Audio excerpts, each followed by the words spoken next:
Hello mga kakikay! Welcome back to part 2 of our family travel adventure with the MGG 50 Plus MPV, your ultimate road trip companion.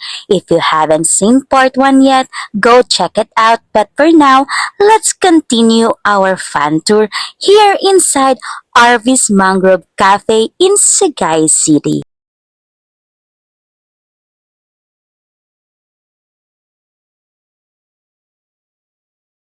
Let's go mga kakikay! As we walk around the cafe, we discovered more Instagram-worthy spots super perfect for pictures.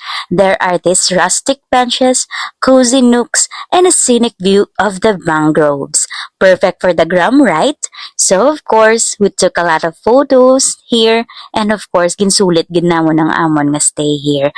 Kagdamo pag kami diri na discover sa ilang nga Mangrove Cafe. Yes, mga kakika, you heard that right. So, welcome to Arvis Hotel. So, may hotel di sila gali no bongga. So, if gusto nyo diri magstay, pwede gid ka mo kapabook diri sa ila ka may hotel sila. Yes, mga kakikay. But wait, there's more. We also explored their barbecuehan plus hotel area. Yep, you heard that right. They've got an outer barbecue area for all your grilling needs, plus a hotel where you can stay overnight. Just what I said, pwede ka mo di ka pa book for overnight. How cool is that?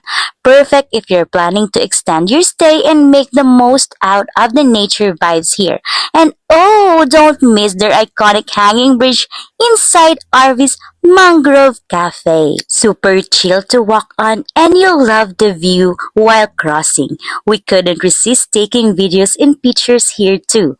After all, hindi namin alam kung kailan pa kami makakabalik dito, di ba? So sinulit na namin ang aming family bonding to the max. And oh, you can post here for the gram and of course take a video for memories, no? Bongga, di bala. Gusto mo na? Gusto ko na. Namian ko di ka very scenic ka view kag kanami sang ilang nga place as in kabugnaw. So this is their Harris Hanging Bridge. And of course, naglagaw-lagaw pag ito di. So arada na yun ang ilang barbecuean. So naghapit lang tada gamay kagina. But wala nato na video ang ilang grilling station. And of course, may pagidi another Instagrammable place nga pwede nyo man papicturean diri sa Arvis Place. And pwede gid ka mo digali ka sa ilang bangka ka rent. Yes, mga kakika, you heard that right. But ako gali yan, nag-south-south ko danay before before ko naghalin dera kagina, no? So, nag-post for the gram and of course, taking videos also for memories and of course, for the video vlog purposes. Char, bongga, even si Papa yung nag-post din no, sa ilang bridge. Diba? Gusto mo yon? Gusto ko yon. Dirigid na yun, no? Ka very Instagrammable sang place. Diba? Bongga na, isang smile ni Papa da. So, this is their Arvis Hanging Bridge diri sa Arvis Mangrove Cafe. So, explore nyo lang de. And of course, what's a family trip without food, right? It's lunchtime and wow, my mama went all out ordering food. We had bangus, buttered shrimp, kansi, and other seafood dishes. Super namit, definitely a feast to remember. And of course, we ordered the scallops too, mga kakika. Yes, here you go, mga kapamilya, kapuso, kapatid. Let's go for our lunch. Diri lang na sa Arvis Mangrove Cafe sa Sagay City, mga kakikay. Yehey, it's lunchtime, mga kakikay. So, ginabidyohan ko sila na while gakuha sila food. And ako naman later. And ginupod din naman ng amon nga fur baby na si Summer. Hello everyone, meet our baby Summer. Yehey, that's our fur baby. Yehey, yehey, yehey. Go lang lunch ng kamuda, mama, papa, mga utod ko. Kag si Summer, syempre, arada siya. Yehey, diba? Gusto mo na? Gusto ko na. And here you go. Ma-selfie ko danay, char. Diba? Gusto mo yun? Gusto ko yon. And hindi madula sa Kikay Vlog ta ang food bala. So gintilawan taman di ang ilang nga kanse diri sa RV's Mangrove Cafe, and it tastes real good. For the taste, it's 4-5, and sa sabaw nila 5-5. Jabongga taste kag sabaw gyud no. Amo lang na siya. And then another one is the scallop. So one of my favorite seafood too. And for the scallop is 4-5 too.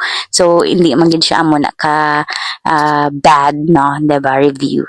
Sige-sige lang ta Japon sa aton nga pagmual dire no. Nan, padiwal pa more. Charot. Diba? Go lang yung sit sa pagkaon. Basta pagkaon, go. Hindi pag-deprive ang self-char. So, next is the buttered shrimp naman, no? So, for the buttered shrimp naman nila is a 5-5. Very nice and very good. Good ang taste. Definitely a must-try seafood diri sa Arvis Mangrove Cafe. Yes, mga kakikay, kung mag-lunch ka mo de, a must-try gid ni siya. One of the best-selling nila diri do. And after lunch, my siblings went down to this water to catch small fish. Yep, you can do that here. Plus, may pamangkin here. Nagligo di siya no, bongga. She even took a swim. Nagdip din dito yun. Si Papa, si Adi, si Sasa, and kafani di sila kay nagakuha di sila sang small nga fish. I don't know kung ano ang name ka fish nga ginakuha nila, pero gakakita man ni siya sa ibang nga nga place man, not here lang sa Sagay.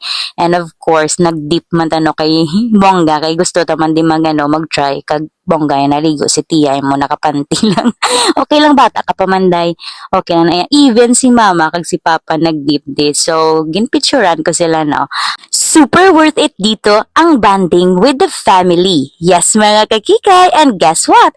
For part 3, we'll explore the other amazing spots here like the cafe, spa, and salon inside Arby's Mangrove Cafe. Exciting, di ba? Can't wait to share that with you, mga kakikay, kaya stay tuned. So that's it for today's part 2 adventure. If you enjoyed this video, don't forget to like, follow, and share for more family adventures like this. Until next time, mga kakikay!